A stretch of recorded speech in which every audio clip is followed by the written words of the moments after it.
The sun shone down on the beautiful mansion. The auctioneer addressed the ladies and gentlemen, the nobles, and the adventurers, saying that he wanted to say that it was a great honor for him to be there that evening. The man closed his eyes and spread his arms out to the side. He said that he believed that all of them, the distinguished guests, had gathered there that day for one reason only. The man smiled happily and clenched his hand into a fist, saying that it was an opportunity to win one of the rare and valuable items at that auction. The people cheered, raising their hands in the air. The rest clapped their hands. The auctioneer raised his hand in front of him, saying that before they began, he asked everyone present to turn to face the south. His and Her Majesty waved to the people. The auctioneer told them to join him in greeting several extremely important figures who blessed them with their presence, the king and queen of Sapin themselves. The people in the hall rose to their feet and bowed to the king and queen. The auctioneer bowed his head, kneeling on one knee. The man took off his hat, spreading his arms out to the side. He said that next, but of course, not least, the man who made this event possible, Vincent, closed his eyes and bowed his head. The auctioneer asked to give his applause to Vincent Halstia. Arthur clapped his hands with a smile. Arthur shook his head, remembering his past image as a king. He thought that it reminded him of his past life, adding that he was no longer a king. Arthur sighed heavily, crossing his arms over his chest, thinking that he had not even reached puberty yet. Arthur sipped a drink with ice. He stood next to the girls, looking straight ahead. The girls stood in a circle, talking to each other. Her Majesty had a wand hanging on her waist. Arthur thought that she was a magic caster. Priscilla turned her attention to the side. Arthur thought that the fact that he couldn't sense her monument, that she either wore an artifact to hide it or that she was at a high enough level. Her Majesty narrowed her eyes and smirked slightly. Arthur closed his eyes, scratching his cheek. Arthur had never thought about it before, but he wondered why he didn't feel any attraction to the queen. Arthur imagined the girls he knew.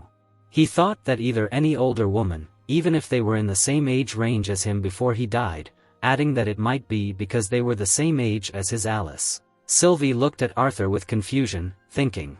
Arthur thought that he didn't find younger girls attractive either. Arthur imagined the girls he knew, thinking that it didn't matter, and it didn't seem like he had any plans for it anytime soon, and he would think about it when he got older. Arthur took the glass and Sylvie away when Vincent called him over. Vincent said that the sword would be auctioned right then and he could tell him if he wanted it so he could bid. Vincent approached Arthur with a smile, telling him not to worry about the price since owners have privileges. The auctioneer pointed with his hand at the next item the guy brought out. He said that this short sword was forged by a master blacksmith who is also a master of fire, and the core of a mighty thunder hawk was instructed into the hilt. There was a beautiful blade on the stand. The auctioneer said that after they infused a small amount of mana into that sword, it would cause electrical discharges on the edge of its blade. Arthur looked at the dagger in surprise, crossing his arms. The auctioneer said that it would increase its cutting ability and even cast a paralyzing effect. A golden light emanates from the dagger. The auctioneer said that the bidding would start at 50 gold. People began to raise their signs, placing bids. Arthur imagined a house. He noted that a modest house in Xyrus was worth at least 1 gold coin. Arthur began to raise his fingers, imagining handfuls of coins. He noted that the average family in his hometown of Ashburg could easily live on a handful of copper coins a day, and just the opening bid on this sword could provide a modest living for his family for over 250 years. Arthur looked at Vincent thoughtfully. Vincent asked Arthur if he liked it, adding that he knew it was a bit big for now, but a sword like this and one with such elemental properties was quite hard to come by. Arthur said that it sounded nice, but it wasn't what he needed and he would prefer something less unique. Vincent rested his chin on his fist, saying that he thought so. Ray winked at Arthur, smiling widely. Vincent asked Arthur why play with the spark when he could control the lightning itself. Arthur looked at Ray with a satisfied smile. Vincent said that in any case, this was just the beginning, and even if he did not find anything he liked, adding that he had already managed to find all the other items he wanted. Arthur asked if he even managed to find a voice-changing mask. Vincent pressed his hand to his chest, turning to the side. He asked Arthur who he thought he was, saying that the coat he bought him was made of nightmare fox, and it had the ability to hide his presence from prying eyes, noting that it looked like what he wanted, so he got it while he could. Arthur said that this was more like what he was counting on. Arthur closed his eyes and smiled confusedly. Vincent told him to just be careful, since he would have to deal with his family if anything happened to him. Arthur presented the armor and weapons. He noted that Vincent was right, the sword was just the beginning, there were many weapons and even several mana beast chorus ranging from C-class to A-class. Arthur recalled how His Majesty made a bet. He noted that the king himself had bet on several of them, winning at a class core, noting that only after a person successfully finished the process of absorbing a core would he know if the core contained a beast's will. Arthur closed his eyes and stretched upward, wondering when there would be a break. Arthur turned his attention to where Sylvie was sitting, wondering where she had gone. Arthur looked back at Lilia, asking if she knew where Sylvie was. Lilia said that she had been there recently. Arthur began to search for Sylvie under the sofa, asking where she was. Sylvie began to scream at the top of her voice. Arthur turned his attention to the side, not understanding what it was. Sylvie was shaking in fear as she watched Sebastian approach her. Sebastian was smiling madly, holding out his hand to Sylvie. Tears appeared in Sylvie's eyes. Sylvie saw Arthur and ran towards him. Arthur thought that he should control himself as he was the royal family's court mage. Arthur turned away from the mage, beckoning Sylvie to follow him. The mage slammed his cane on the floor. He raised himself slightly, holding onto his cane, saying that a commoner from some backwater would have no place to develop with such a special beast. Arthur stopped abruptly, asking what he was saying. The mage grinned maliciously. He squinted at the floor, noting that he was saying that she would be his. Sebastian looked at Arthur with a sly look. Arthur clenched his hand into a fist. His eyes widened in rage. Arthur began to give off a red, intimidating aura as he looked at Sebastian. Arthur told Sebastian to say it again. People were bidding on the auction. Earlier, Vincent thought it was a pity that Arthur couldn't find anything. Vincent looked ahead thoughtfully, thinking that as far as he understood, he just wanted a good quality sword and nothing unusual or inherently strong. Vincent thought that if that was the case, he was sure he could find something in their storage. Blaine touched Vincent's shoulder. Vincent bowed his head to His Majesty, noting that he hoped he was enjoying the event. The king said that he didn't know how he managed to obtain the core of an A-class silver-furred bear, but he was very pleased with his purchase. Blaine smiled contentedly, saying that he hoped the will of the beast was still within him. Vincent closed his eyes and bowed his head to the king, saying that he was glad that this modest event pleased him. The king said that the only thing modest there was him. Arthur's widened their eyes in shock, feeling an ominous aura. Vincent's heart began to beat strongly in his chest. Vincent grabbed his chest with his hand, thinking that there was an almost tangible thirst for blood and it was not even directed at him yet. Vincent fell to his knees. The king looked at Vincent in fear, his mouth wide open. Vincent opened his mouth wide, grabbing his throat with his hand, not understanding what was happening. The knight shielded everyone with his hand, asking Her Majesty not to come closer. Priscilla told him not to worry about her and to protect the children. The king pressed his lips, drawing his sword. He covered his children behind his back, asking who dared to attack the royal family, asking them to show themselves. Priscilla and the knight stood ready for battle. The king was covering the children with his body. Sebastian was lying on the floor, looking ahead in horror. Arthur smiled awkwardly, thinking that he had lost control of himself. Ellie clung to Alice with tears in her eyes. Vincent looked away in confusion, asking what happened. Ray and the rest of Arthur's ran into the room. Ray asked if they were okay. The knight was clutching his sword tightly, saying that everything was fine but that they should search the room, asking him to check the surrounding. Ray looked at Arthur's, saying that they needed to go upstairs. Arthur was confusedly asking his father for forgiveness in his head. Vincent was rubbing his neck with his hand, while the others were sitting on the couch. The king was standing next to his family, holding his sword in his hand. Arthur covered his mouth with his hand, looking at Sylvie, asking if she was okay. The man approached Arthur's, saying that he was reporting to His Majesty, noting that at that moment Captain Lewin had detained the intruder. The king looked at the fighter with a serious expression, saying that it meant everything was fine. Arthur wondered what was going on so simply. He folded his hands in front of him, while Sylvie let out a sigh of relief. Arthur mentally thanked the intruder, noting that his sacrifice had not been in vain. The mage looked at the knights with displeasure. The knight asked Sebastian how the royal mage could fall to the floor because of a little intimidation from the intruder. The mage said that he had slipped, that's all. The knight said that he would soon die just like that. Sebastian looked back at Arthur. He quickly turned his head away, baring his teeth as Arthur glared at him. The auctioneer thanked the guards for their service, adding that now let the show go on. The man spread his arms wide, smiling widely. He said that next to him was the last lot of the event, adding that tradition dictated that the best item be saved for last and he was not one to neglect it. The man asked who would be the lucky one to get this treasure.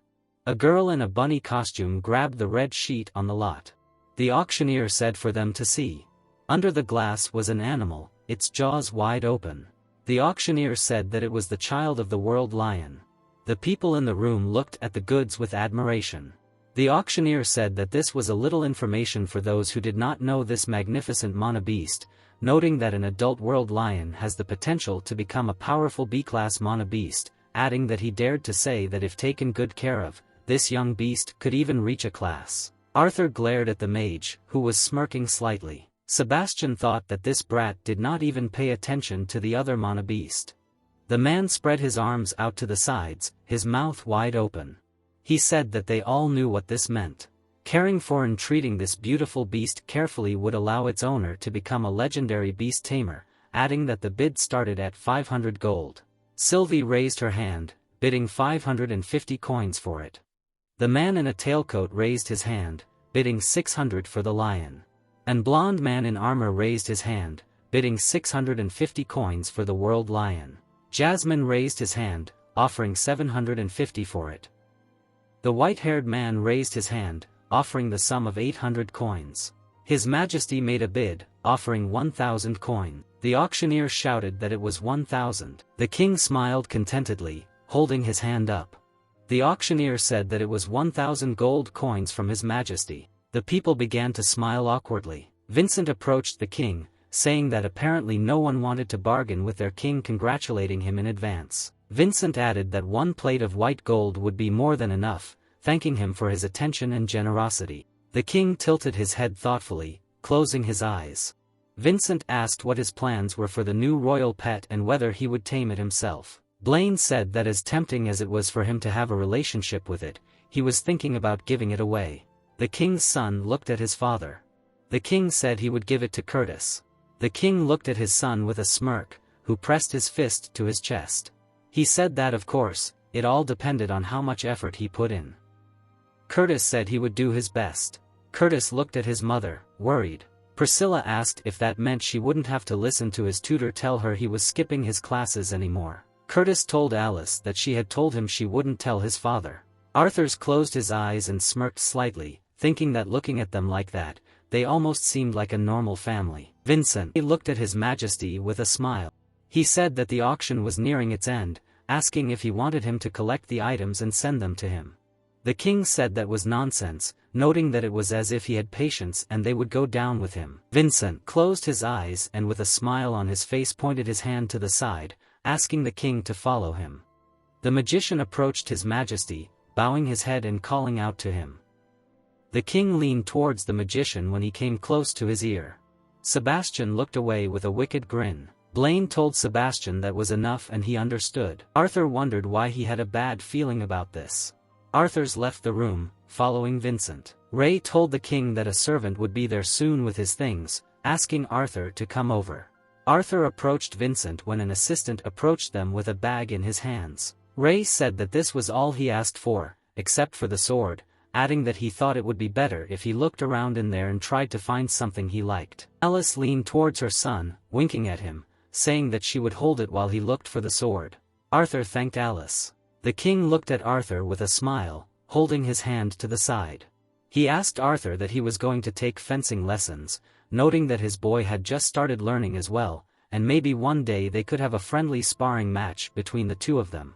Sebastian told His Majesty that Prince Curtis would learn bad manners if he were to spar with some country bumpkin. Arthur bowed to the king, pressing his palm to his chest. He said that he was flattered, but that swords were just a hobby for him, adding that he could never hope to reach his son's level. Ray passed by the room, stopping abruptly, saying that this was where Vincent was. Vincent waved his hand, beckoning Ray to him, saying that the king wished to meet him.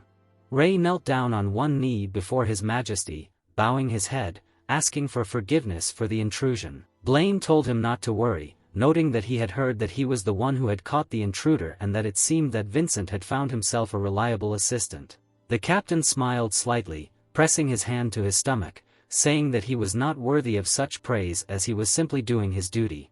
His Majesty smiled widely, pointing his hand at Arthur.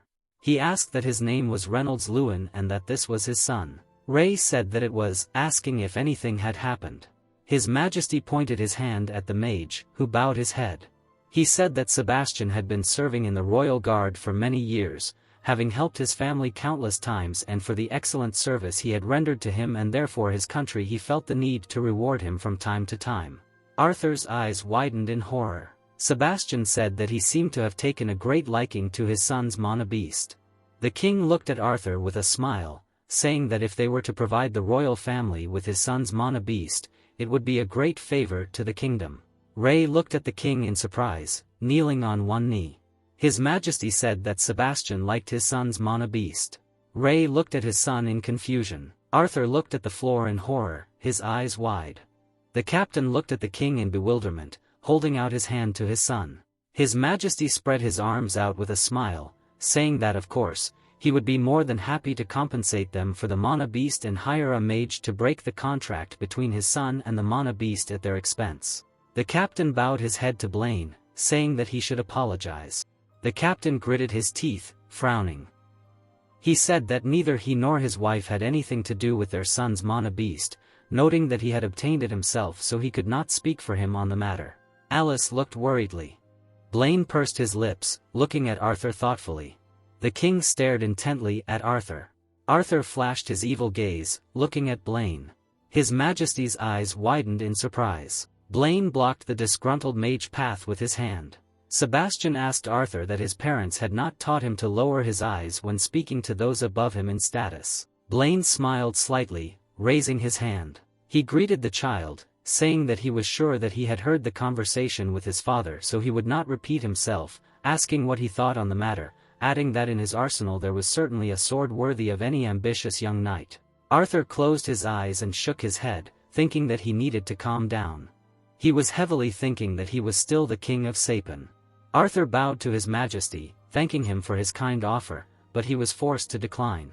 Arthur added that even the most magnificent sword could never replace Sylvie.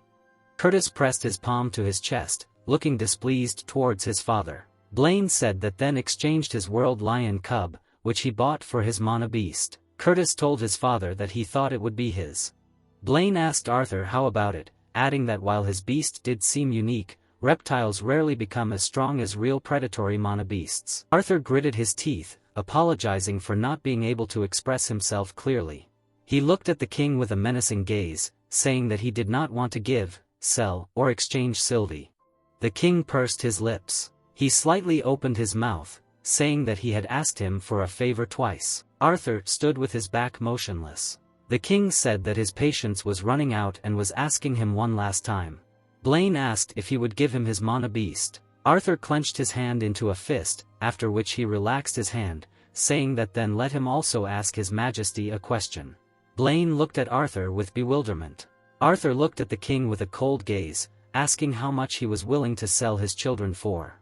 Arthur looked at Blaine with a piercing gaze, saying that he had asked him 3 times, and all 3 times he had refused, but it seemed that his pride would not allow him to accept his refusal. Arthur added that apparently he did not realize the seriousness of what he was asking him, so he hoped that his question would clarify the situation. His Majesty looked at Arthur with a menacing look. Arthur asked how much money he would demand in exchange for his son or daughter. Priscilla and her children looked at what was happening in bewilderment. Arthur's Alice watched with surprise along with Arthur's. Lilia's mouth dropped open in shock, looking at Arthur. Sebastian looked at the knight with a displeased look. The knight grabbed the sword and rushed to attack Arthur. The knight swung the sword at Arthur, saying that he was a country bumpkin and dared to insult the king and his family. Arthur turned his gaze to the sword flying at him. He wondered why he was concentrating all his mana into his sword, and was he really going to cut it in half? Arthur frowned, gritting his teeth, thinking that he needed to keep the flow of mana core and even. He dodged the blow to the side, thinking that he needed to predict the enemy's movements and take control of the trajectory of his blow. Arthur reached out his hand to the base of the sword. He pressed his hand on the sword that he slammed on the floor. Arthur clenched his fist, moving it behind his back, thinking that he should break the balance of the opponent. Arthur swung his fist at the knight, glaring at him. He thought that he should then smash the opponent, using both his strength and his own momentum against him. Arthur struck the knight in the chin. Sebastian looked at the falling knight in bewilderment, thinking that he was an idiot and couldn't even kill the child, noting that he had missed a golden chance. Sebastian raised his cane, enveloping it in a purple aura. He thought that even if he was punished, he would take matters into his own hands, adding that what the king didn't understand was that a mana beast that could form an equal contract at such a young age meant that he would eventually go beyond class of the mage smiled evilly, aiming at Arthur, thinking that he should get him. Alice and Ray extended their hands to their son as the mage aimed at him. Suddenly, everything suddenly turned white. Arthur stood motionless, looking at Arthur in fear. Ray sat with his mouth wide open, not moving. The king and queen froze, looking at what was happening in confusion. Curtis and his sister froze in stunned poses. Ellie reached for Lilia, when everything suddenly froze and turned white. The mage looked at his staff in confusion, asking what was happening. The mage tapped his hand with the staff, looking at Arthur in confusion. Arthur said that it was useless. Arthur slightly opened his mouth, saying that spells that needed ambient mana to use them would not work. Arthur put his hands in his pants pockets, standing with a menacing look. A blue light emanated from his eyes. He looked at the mage with a menacing look as yellow marks appeared under his eyes. Sebastian looked at Arthur with a fearful expression, holding his staff out in front of him. He told him not to come any closer, asking that he consider himself a worthy opponent for a magic caster from the royal family. Arthur suddenly appeared in front of the frightened mage, asking what was in such a state, adding that of course. Sebastian turned his gaze to Arthur, not understanding what he was talking about. Arthur moved his hand to the side, twisting Sebastian's leg. Arthur flashed his merciless gaze. The mage fell to the floor, clutching his leg with his hands. His face twisted in pain and tears streamed down his cheeks. Sebastian begged for help, not understanding why everyone was just standing there, asking that no one could hear him. Arthur placed his hand on the mage's shoulder. He leaned towards him, looking straight ahead. Arthur said that no one would hear him, and he had better listen to him while he still could. Tears and saliva from wild pain flowed down the mage's face, telling Arthur that he could not do this because he was the personal magic caster of the king himself. Arthur braced his hand on his leg. He rose through his feet, standing with his back to Sebastian, saying that this was exactly it. Arthur glared at Sebastian when an image of Sylvie appeared next to him. Arthur told the mage to know his place. Arthur hit the knight in the chin. The king's eyes widened, looking at what was happening in bewilderment. His Majesty looked at what he saw in confusion, not understanding how a commoner child could do this, wondering if his guard had tripped over his own feet or something. His Majesty turned his attention to the side at the rumble. The king looked at Arthur, who was behind him, in shock. He didn't understand where he had gone and why he was there. Lilia looked worriedly at the lying Arthur. The girl's eyes widened in horror when she saw the blood. He turned blue in horror, his mouth wide open. The girl lowered her head and closed her eyes. Vincent and Tabitha looked at what they saw in shock. Ray and Alice looked at what was happening in shock. Sylvie looked ahead in surprise, her eyes wide. The mage was sitting with his leg twisted, holding it with his hands. His face twisted in pain, shedding tears and snot, begging for help. The king looked at Sebastian in horror, gritting his teeth. The knight was pushing another knight in the back. Priscilla asked what he was doing, telling Lester to quickly examine Sebastian. Priscilla told Grodwell to immediately find and bring the emitter there. Arthur was lying unconscious on the floor. Doctors began to carry away the knight and the magician on a stretcher. Ray leaned over Arthur's chest. Alice looked at her son with concern, covering her mouth with her hand. The captain picked up his son in his arms. He looked at Arthur with a sad look. Alice approached her son, stretching her hands to his head and healing him. Ray looked at his wife, who looked at her son with fear. She pressed her hands to her chest, shedding tears. Tabitha, with tears in her eyes, watched what was happening. A blurry picture stood before her eyes. Arthur, with a blurry look, looked at the clock. He opened his eyes, lying in bed. Arthur squinted in front of him, pursing his lips. He touched his head with his hand, thinking that it hurt. He slightly rose from the bed, not understanding how he returned to his room. Arthur looked away, remembering Sebastian's face. He thought that the last thing he remembered was using a static void. Arthur sat on the edge of the bed, clutching the bridge of his nose with his hand, thinking that he had overdone it. Arthur recalled the image of Sylvie, who stopped time and froze the monster. Arthur noted that thanks to Sylvie, he was able to use static void, ever since he reached the phase of acquiring her dragon will, and with this ability, he could temporarily separate himself from the flow of time. Arthur noted that it allowed him to turn the tide of battle in his favor and was only available to him because he was Sylvie's successor. Arthur recalled his training, sitting in a meditative pose. Arthur recalled how he got down on the floor, resting his hand on the bed. Arthur thought that there was a price to pay for this, despite years of training. He was only able to use this ability for a few seconds without feeling such a strong recoil. Arthur looked at his palm. He narrowed his eyes, looking down sadly, thinking that he had exceeded his time limit. And this was his first time using a static void on another person. Arthur let out a small breath and leaned back. He flopped down on the bed, covering his eyes with his hand. Arthur thought that, all things considered, he thought he was lucky that it only ended with him falling unconscious. Arthur turned his attention to the door, hearing a voice. Alice told Sylvie that she would open the door for her. Sylvie happily twirled around Alice's legs, as Alice said that she was sure what the doctor said. Alice opened the door, as Sylvie happily rushed towards Arthur. Arthur sat up slightly as Sylvie jumped around him. Alice said that he was awake. Jasmine hugged her son to her chest, shedding happy tears. She said that the doctor said that he most likely passed out from shock and would wake up soon. His mother sighed heavily, knitting her eyebrows. She noted that although she must say that the doctor used the word soon rather inappropriately, as it had been almost 8 hours already, Arthur looked sadly at the floor, thinking that he had made her worry again. Arthur closed his eyes, as pain hit his head. Alice looked at her son with concern, asking what was wrong with him, saying that he looked like he was in pain. Arthur said that it was nothing, asking what happened after he passed out. Alice hung her head, looking sadly at the floor. She said that no one was in their right mind, especially the children, so the king and his family apologized, adding that his father was in the living room with the king's representative discussing what happened. Arthur stood up, putting his hand on Alice's shoulder. He said that he would then go and see how they were doing down there. Alice said that she was thinking of checking on Ellie and would sleep with her just in case, asking if he was really okay. Arthur closed his eyes and smiled widely, saying that he was already okay, asking Alice to rest for a while. Sylvie closed her eyes and opened her mouth wide. Arthur told Sylvie to go with Alice. Arthur walked down the stairs. Ray told the representative that he was telling him that this was not something that could be compensated for with money, as his son had almost been killed. Arthur opened the door, entering the room. Ray looked at his son with a smile, saying that he was awake. The father rose from his chair, running towards his son. Arthur said that he was as good as new, asking what was going on.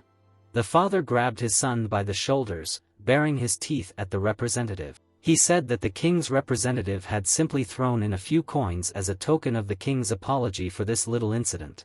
The representative began to rise from the sofa, saying that he must be Arthur Lewin.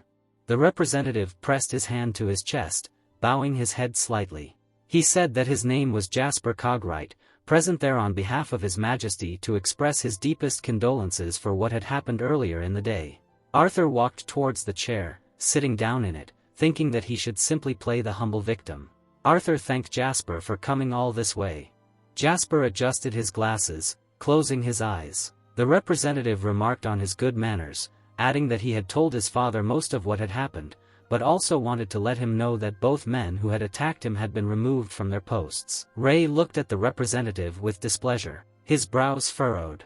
He told him to let him clear things up, asking that for nearly killing his son, the king was slapping them and waving goodbye. Jasper looked at the captain with a cold gaze, saying that it would not hurt to notice that it was his son who had spoken carelessly in the presence of His Majesty. The men glared at each other. Arthur looked at his father, raising his hand. He said that everything was fine and Mr. Jasper was right, adding that he was also out of sorts and besides, he wasn't injured, asking to just get it over with. Arthur awkwardly looked away, clutching his neck with his hand. He asked Jasper what happened to the mage whose knee was broken. The representative looked at Arthur with a serious expression, saying that Sebastian had been relieved of his duties and the injury he had sustained was still being treated. Arthur tilted his head, covering his mouth with his hand, asking if they had been able to determine what exactly had happened to his leg. The representative slightly opened his mouth, narrowing his eyes. He said that when Sebastian woke up, he was adamant that he was the one who had caused the injury. Ray looked at the representative in shock, asking how that was even possible. Jasper told Ray to let him finish, adding that although he was the one who said it, they believed based on the remaining mana in his staff that the knight's mana interfered with Sebastian's spell. Arthur smiled in confusion, looking ahead in confusion. He wondered what it meant. It all ended so easily. Ray and Arthur watched as the king's representative left. Arthur grabbed the bag of coins, looking at them in surprise. The father looked at his son with a smirk, saying that he almost died, and decided he would need the money when he started his adventurous path. Arthur looked at his father with a smile. Ray told him to go to bed now and get some rest. Arthur said that he really appreciated it, thanking him. Ray opened the door, looking back at his son and calling out to him. He smiled contentedly, holding his fist out in front of him, saying that he had a good punch. Arthur blushed slightly, smirking contentedly. He smiled widely and extended his fist in front of him. Arthur was in the room, hiding a bag of coins in a drawer. He turned his attention to the bag of things on the table, noting that fortunately the situation with Sebastian was resolved without too many problems. Arthur walked over to the bag, opening it. He noted that it made him all too aware of the fact that in this world he was still just a child. Arthur took out a cloak and a mask from the bag, noting that things would be different when he became an adventurer. Arthur smirked wickedly, looking at the mask. He looked straight ahead, smirking wickedly, thinking that with this, maybe he could relax a little. People were walking down the street of the city. There was a sign on the building of a bar. Men were sitting in the establishment, talking to each other. Ray smiled slightly. He raised his hand, looking at the guys, asking who it would be. Arthurs gathered around the large table. Adam said that unfortunately he would have to give up on the idea. He polished his spear, looking away in confusion. Adam said that babysitting children was not his strong point, and with his character, his son might kill him in his sleep one day. Arthur smiled awkwardly, imagining Arthur holding a spear to Adam's sleeping head. Arthur closed his eyes and smiled widely. Durden and Helen looked at the captain in surprise. The captain said that he had actually hoped that Durden or Helen would accompany Arthur. Ray scratched his temple in embarrassment, saying that honestly, they could not offer much, but Alice and he were more than willing to compensate them with whatever they could if they did it for them. Durden smiled widely, closing his eyes. He told Ray not to say such things. After all, they were all family there, and he would gladly accompany Arthur and watch him grow. Helen looked at the captain with a smirk, noting that Durden was right and he should know that they wouldn't do it for the money. Besides, they managed to get quite a lot of treasure from their last dungeon raid. Jasmine raised her hand, saying that she would like to accompany Arthur. Arthurs looked at Jasmine in surprise. She sat with her hand raised, looking at him with a serious look. Angela tilted her head to the side, looking at Jasmine with confusion. She said that after all, she hated escort missions even more than Adam. Jasmine looked at Angela, saying that it was okay, after all, it was Arthur. Helen looked at Jasmine with a smile, raising her hand, saying that Jasmine was the most suitable person to protect Arthur. Durden closed his eyes and covered his mouth with his hand. Durden said that Durden specialized mainly in defensive spells with a huge area of effect. The archer closed her eyes and pointed her hand at herself, saying that defense wasn't really her strong point. Alice looked at Jasmine worriedly, asking if she was sure she could handle it. Jasmine looked at Alice sheepishly, giving Alice a thumbs up. Adam looked at his shiny spear, telling her to trust her. Adam added that Jasmine was the only booster among them with an elemental affinity, and she had broken through to the light orange stage last year, so with her wind attribute, he was probably the best fit for this mission. Durden tilted his head to the side, smiling slightly. He said that he agreed, and how sorry he was, noting that he didn't mind traveling with Arthur, but there was no point in having any of them accompany him. The captain placed a hand on Durden's shoulder. Durden smiled widely, looking at the captain. Ray said that maybe next time. Durden thanked the captain. Arthur smiled widely, looking at Jasmine, saying that it seemed like he would be under her supervision. Jasmine smirked contentedly, looking at Arthur. 2 clouds floated in the sky, turning orange. The sun shone over the mansion. Arthur and his family entered the house. Lilia opened one eye, sitting on her knees. Ellie closed her eyes and waved her hands in displeasure, telling Lilia that it was unfair to train without her. Arthur watched the girls closely. He thought that Lilia was apparently able to meditate on her own without his help, adding that Ellie should be able to awaken at age 7 or 9 if she truly had the patience to meditate. But perhaps it was for the best that she had not awakened too early, and he did not like the idea of her being paid too much attention. Arthur smiled widely, looking at his father. He asked if they could go to the auction house, noting that he would like to choose a sword, since he was unable to do so the last time they were there.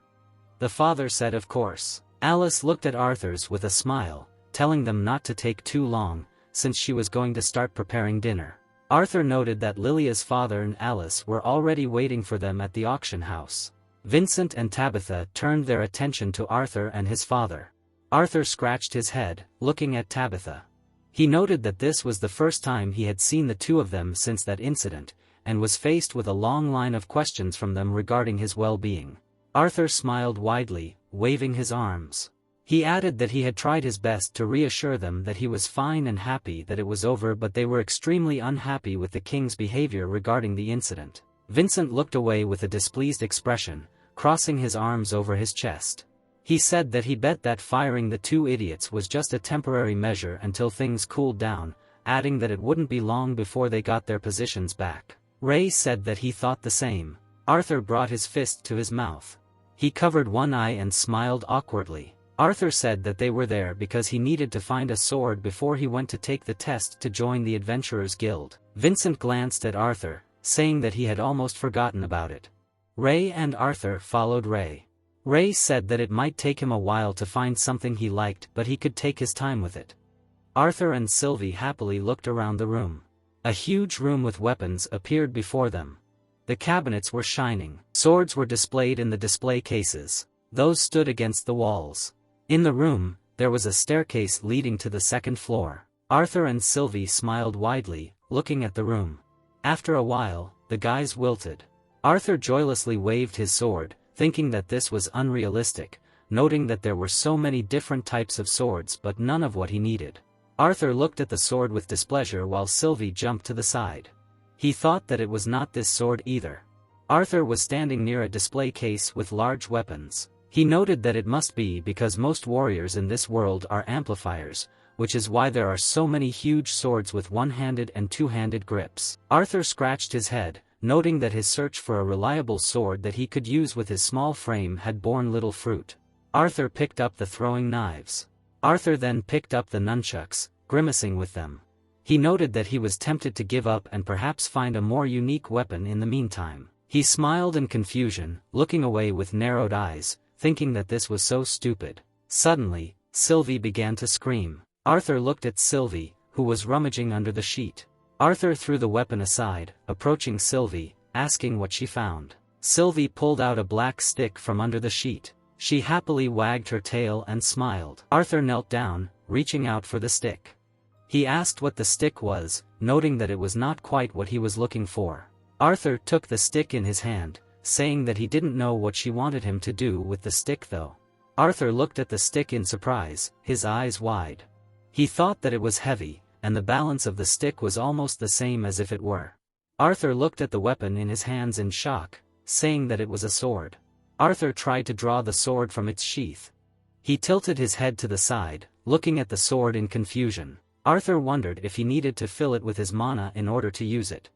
Arthur gritted his teeth, releasing his mana into the sword. Arthur tried to draw the sword again. He noted that he continued to test his theory using all the elements at his disposal, but the sword remained in its sheath. Arthur emitted a blue aura, trying to open the sword. He placed it on the floor, leaning over it. Arthur breathed heavily, looking at the weapon with a serious look. He wondered if it wasn't a specific element that allowed him to use it, then what? Arthur looked at his hand in surprise, his eyes widening. Arthur lifted his sleeve, looking at his hand wrapped in a feather. He looked at the sword in bewilderment, his eyes widening, thinking that it couldn't be. Arthur closed his eyes. He took the sword in his hand. Arthur opened his eyes, after which yellow marks appeared under them. Arthur grabbed the sword with both hands, after which there was a click. Arthur looked forward sadly. Then he closed his eyes in front of him. Immediately he opened them and looked to the side. He began to immediately open the blade. He spread his arms wide to get the sword. He immediately swung the crystal blade. Arthur immediately swallowed his saliva. He carefully examined his blade, realizing that looking at the translucent turquoise blade of the sword, he could not even think how beautiful this weapon was, and even too beautiful to be considered one. The guy immediately closed his eye. The blue light of the blade was intertwined in the air. Arthur swung the blade. He stomped the floor with his feet. Then he bared his teeth and looked down. He looked down at the sharp edge of the blade and thought about how the sword and the sheath itself were too heavy for him to use effectively right now. He then looked at the wooden barrels in the corner, apologizing to Vincent in advance.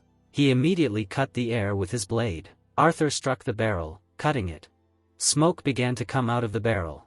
Arthur looked at the blade in confusion. The blue light of the blade was reflected in his eyes. He saw inscriptions with hieroglyphs on the blade, reading that it was a ballad about the dawn of VK. 4. He immediately threw the blade out of his hand in anger when it glowed. He looked at his dragon, holding his burnt hand. His drop of blood on the sword began to evaporate. Then the trace disappeared from the hilt and he did not understand what was happening. He immediately decided to pick up the blade. Suddenly he exclaimed. He looked at the blade in shock and noticed that its weight and balance had changed. He began to look around. He immediately tensed up in the light of the blue beam. He swung the blade, standing with his back. The guy pulled it forward. Then he looked at the blade again in bewilderment, realizing that not only that, the hilt and the length of the blade itself had changed to better suit his body. He began to walk towards the chopped barrel of smoke again, realizing that having access to the finest weapons, he had held priceless swords in his hands for decades, but he had never felt so good as he did now. Arthur immediately made a dash towards the barrel. He immediately cut it. The guy deftly chopped the wooden barrel with his sword. Then the blue light of the blade cut the barrel in half. Arthur looked back intently. He looked at the chopped barrel in surprise. Part of the wooden barrel was filled with black liquid. Arthur smiled sarcastically, holding the blade in front of him because he noticed that it was a clean cut. He imagined various staves with stones and rods. Although extremely rare, there were cases when skilled craftsmen were able to create staves and ones that had the ability to bind themselves to only one person.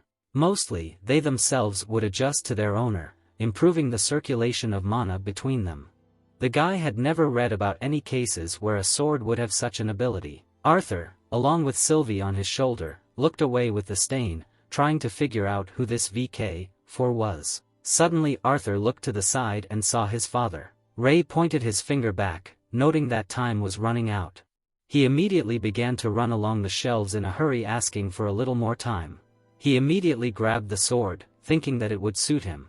He immediately threw the sword over his shoulder and looked at the small dragon.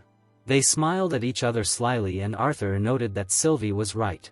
His father looked at his son's outstretched sword with a smile and was glad that Arthur was able to find something he liked. His dad noted that this sword was not as fancy as some of the other swords here, and he realized that this sword suited him after he swung it a few times. His father looked at the sword with confusion, standing in front of Vincent, trying to ask him about this sword. The bespectacled man answered that it was put up for auction several times in one of the small stalls, but no one was interested in it. His father decided to take the sword out of the case. He immediately began to swing it and check it. Vincent looked at Ray with surprise, asking him about the sword. The big man held the sword firmly in front of him and could tell that the weight distribution felt wrong somehow, as the maker had tried to make it light for quick attacks. He then put the sword back in its sheath. Ray immediately handed the sword to his delighted son, noting that for Arthur's size it could do with a lot of use. Then the father suddenly exclaimed and raised his eyebrow. Ray, along with Vincent, turned their attention to another stick on Arthur's belt. Arthur hung his head with a downcast look and tried to act calm and carefree. He looked sarcastically at the triumphant Sylvie, saying that he had tripped over the stick on his way here and noticed that it was quite sturdy and heavy and thought that it would be a good tool for his training. Vincent reached out to take the stick from Arthur. He realized that he did not remember seeing it before and wanted to inspect it. Vincent looked back at Jameson, asking him if there was any record of this cane, and Arthur replied that he remembered the stick. He scratched his head in amazement and replied that one of their merchants told him a rather strange story about some decrepit old man who just threw it to him, muttering that no one was worthy of it. Vincent looked at Arthur in confusion while Jameson added that they had asked a few inspectors to check it out just in case and found that it just seemed like a sturdy cane that was odd. He noted that they could have found a more qualified craftsman to appraise it.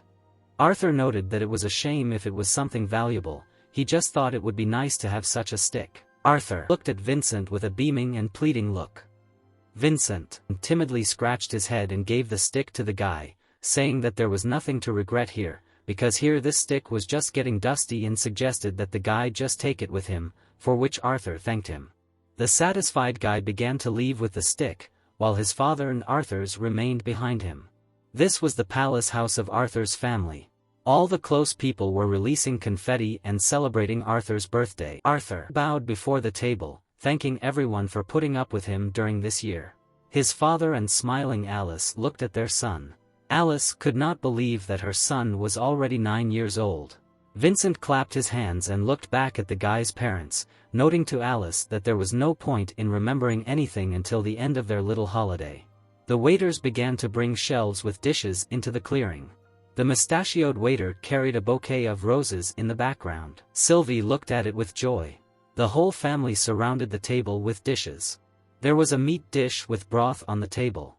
There was also sushi on leaves. There were also rolls on sticks. Jasmine smiled contentedly, waving her hands, and noted that they were not in a museum, and so that the family would not stand idle, they could start eating. In the photos, everyone started making fun of Adam. Then Dirt and greedily ate meat rolls. Also in the photo were Vincent, Ray and Helen. Also Alice with her friends laughed hard and joked. In another photo, everyone started laughing at Adam at the table. Then the same guy mockingly started pointing his finger.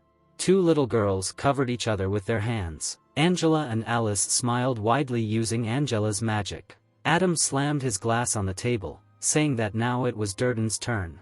The guy with the lush hair looked sarcastically to the side, leaning his elbows. Adam asked Durden to remember the time his pants caught fire and he had to go back to town covering his bare side. Jasmine bashfully covered his face with his hands, sitting in the company of girls. Then Jasmine called out to Adam, who suddenly became puzzled. Jasmine held a knife in her hands and noted that most likely the Joker forgot how the cattle snuck up right under him when he was relieving himself in the dungeon.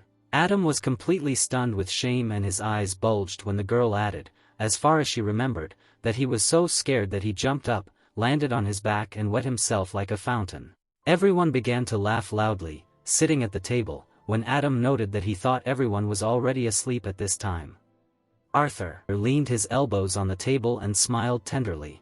The fireplace in the house was burning brightly with small branches. The whole family gathered at home, and Ray noted that now that they had finished dinner and completely destroyed Adam, he decided to move on to gifts. Father and Alice together approached their son to give him a gift. Arthur looked at his little sister, who wanted to open this gift with him.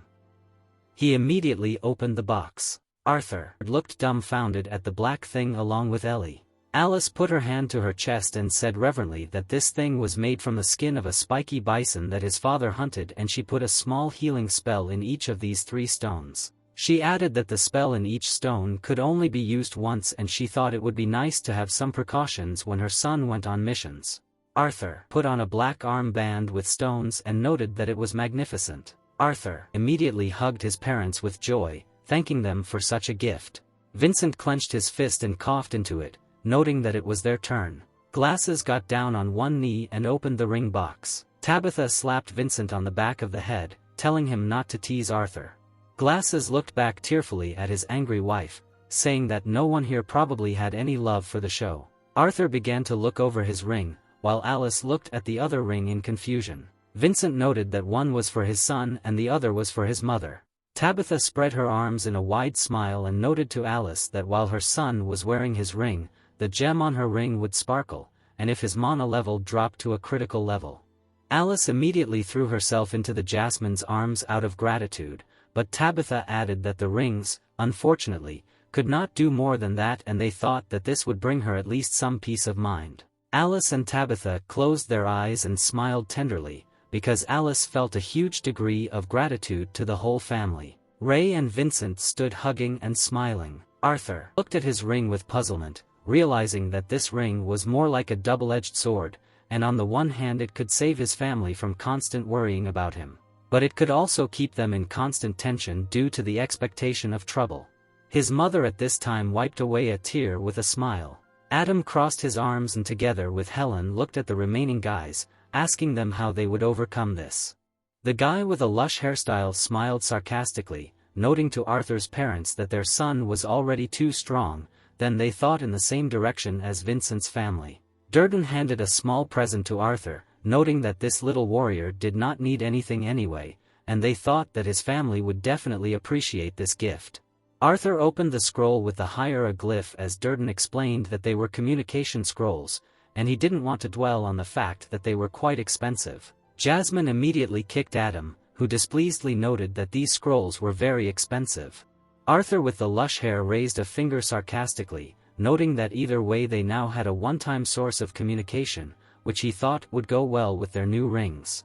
He imagined how they could use this scroll to send a message across the river. Arthur was told to simply pour mana into the scroll and write the message, and once his mother received the message, he could respond once. He imagined his mother's figurine happily accepting the message.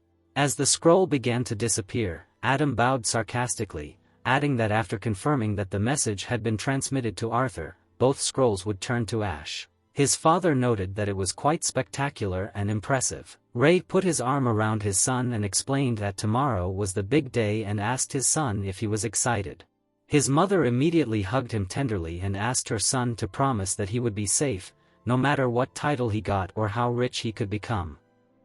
Alice kissed her son's forehead. His mother looked at her son tearfully, holding out her arms, wanting Arthur to remain valuable and safe. His lips trembled tenderly when Arthur told his parents that he would come home at every opportunity. The guests began to leave the house at night to leave. They began waving goodbye. Jasmine looked back the longest, waving. Arthur waved back with a smile. He had felt it for some time, but when he fell asleep, he really knew it. Arthur lay on the bed at night and thought about how he now had a family, and he had people who loved him, and he had a feeling that he would never give up. He remembered how his parents hugged him tenderly. He realized that he would cherish them and fight for his family if he had to, and for that he needed to become even stronger than when he was king. Arthur looked away with a smile while Sylvie slept next to him. Words of request to Sylvie could be heard from the bathroom.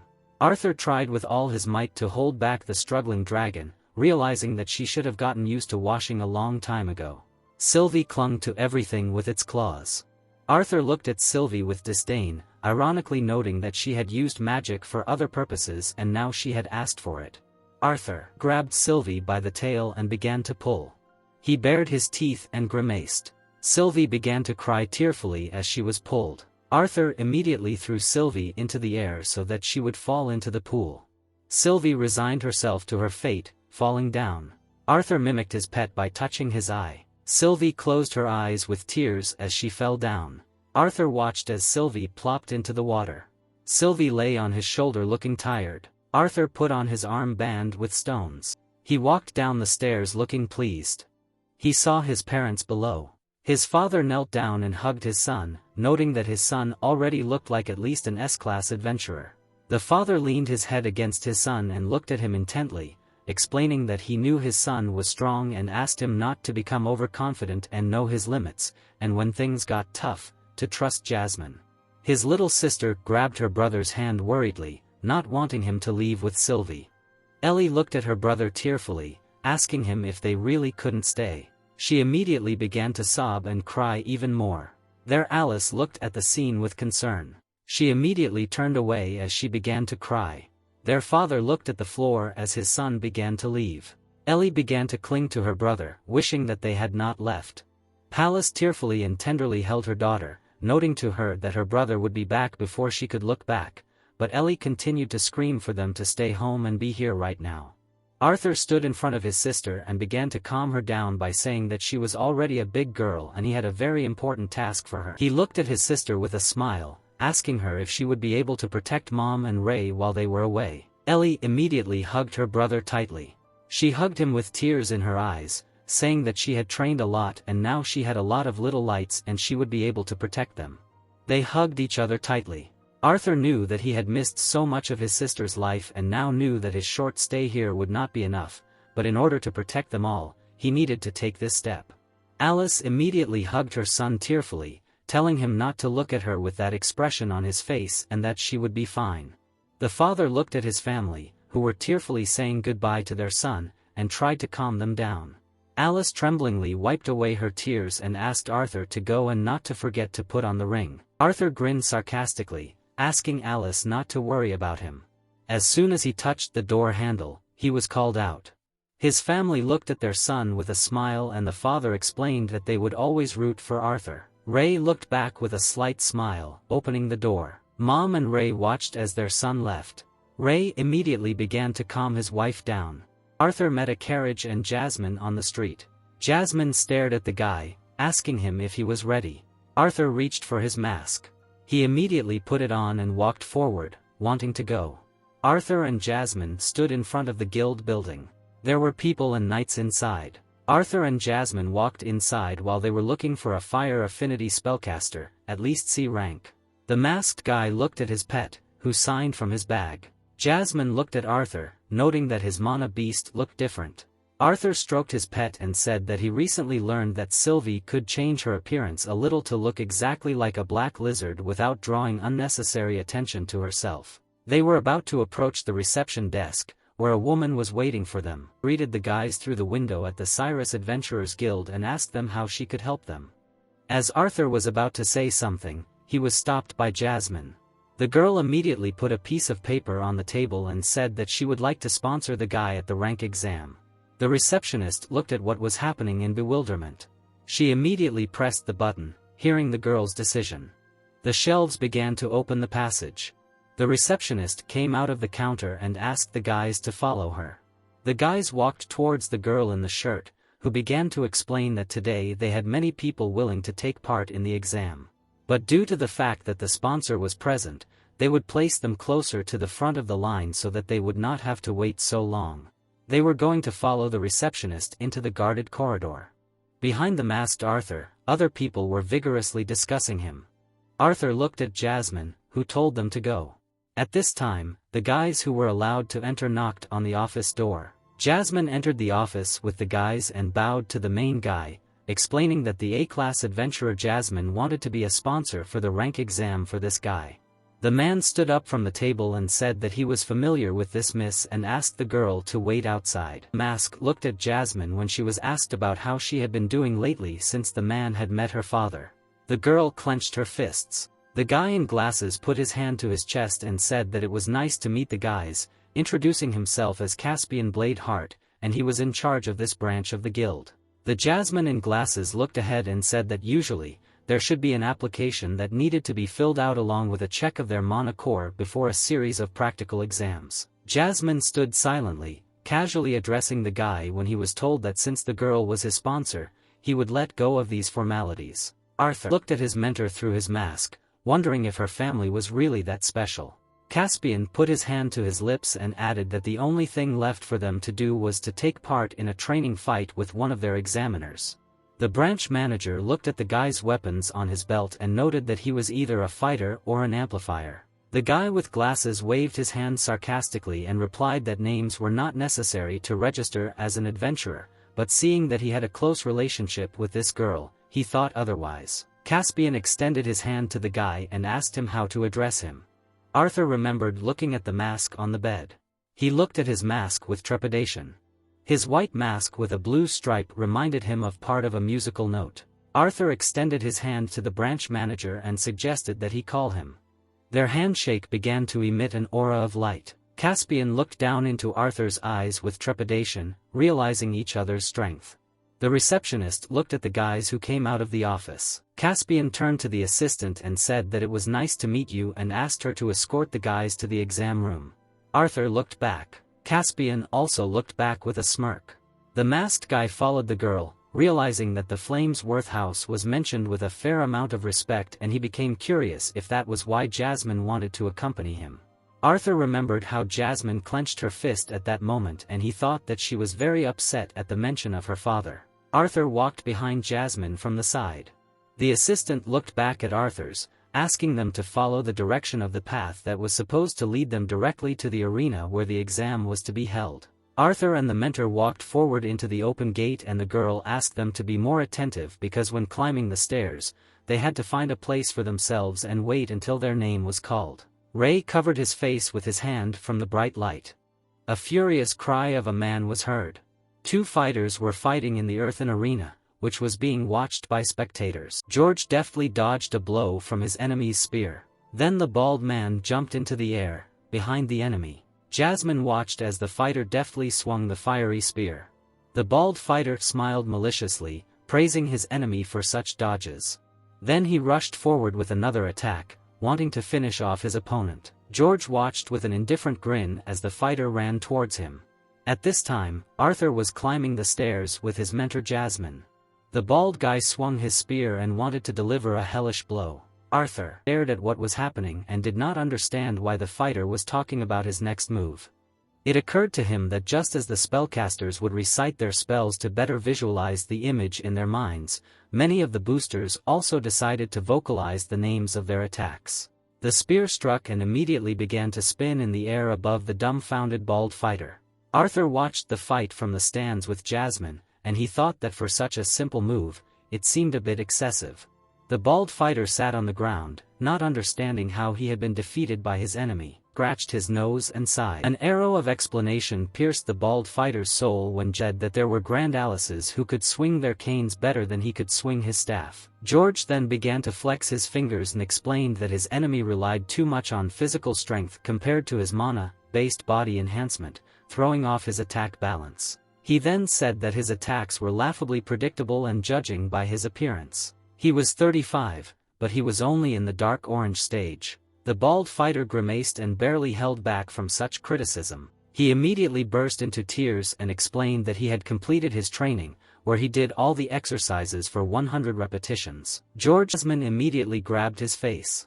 He looked back at the assistant with the stain and said that he usually puts such guys in the E-class. He began to write something down, while the bald fighter was sad when his affinity with fire was taken into account.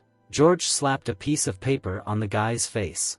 He attached a piece of paper with a D-class to the bald guy's face and congratulated him on it. The sad guy with the D-class left, while another fighter named Diane Whitehall was called. The brown-haired girl in a blue cape began to go down the stairs. Then she tripped. With a dumbfounded look, she began to fall. She immediately fell to the ground. The other fighters from the stands began to make fun of her granny panties. Another guy bared his teeth in disdain. Blonde kid leaned on his hand with a tired look and noted that this girl should have only been assigned an E-class because of her clumsiness and did not want to waste his time. The masked Arthur watched what was happening. He looked at the white-haired guy who was radiating a red aura. Arthur looked at this guy and realized that he was strong. Diane ran onto the battlefield. She immediately inhaled a lot of air. She immediately closed her eyes and shouted that she was Diane Whitehall, 18 years old, core stage solid orange, and she had an affinity with water. The girl in the hat looked at the brown-haired girl and said that there was no need to introduce herself because they already had information about her. The girl in the hat pointed at the group of people and explained that the fighter should prepare her weapon and that there were medical personnel and an emitter in case any injuries were sustained during the exam. Arthur watched intently as Jasmine petted Sylvie. Arthur thought about how once a magic caster reached the orange stage, it would become clear which element they had a high affinity with.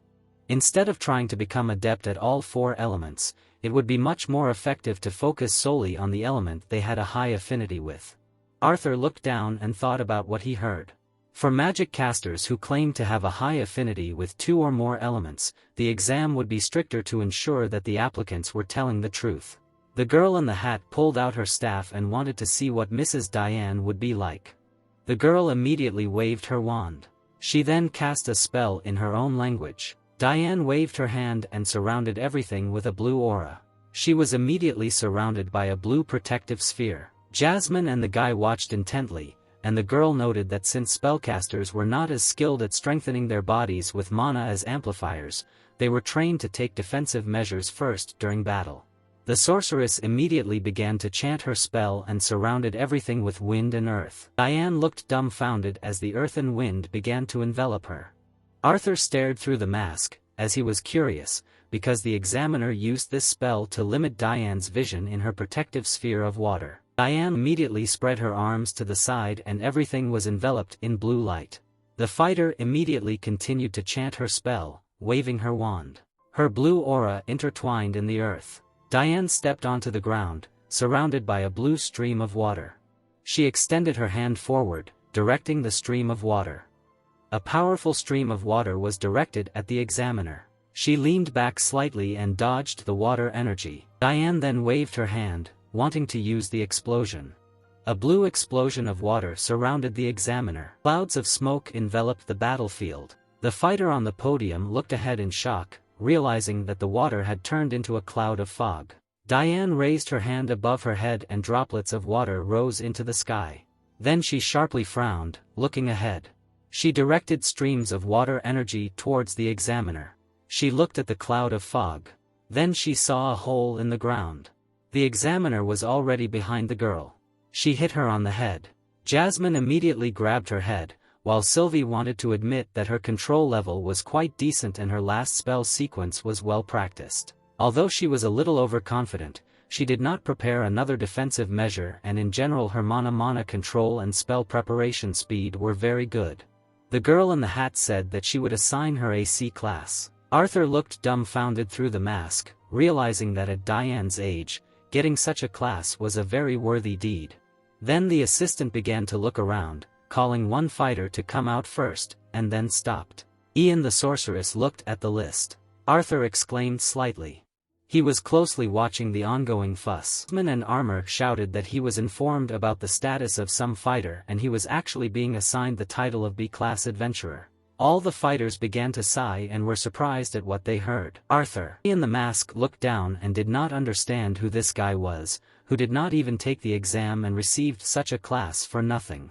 The guy stood up from the podium. Arthur and Jasmine looked at this guy. It was a guy in glasses named Elijah Knight.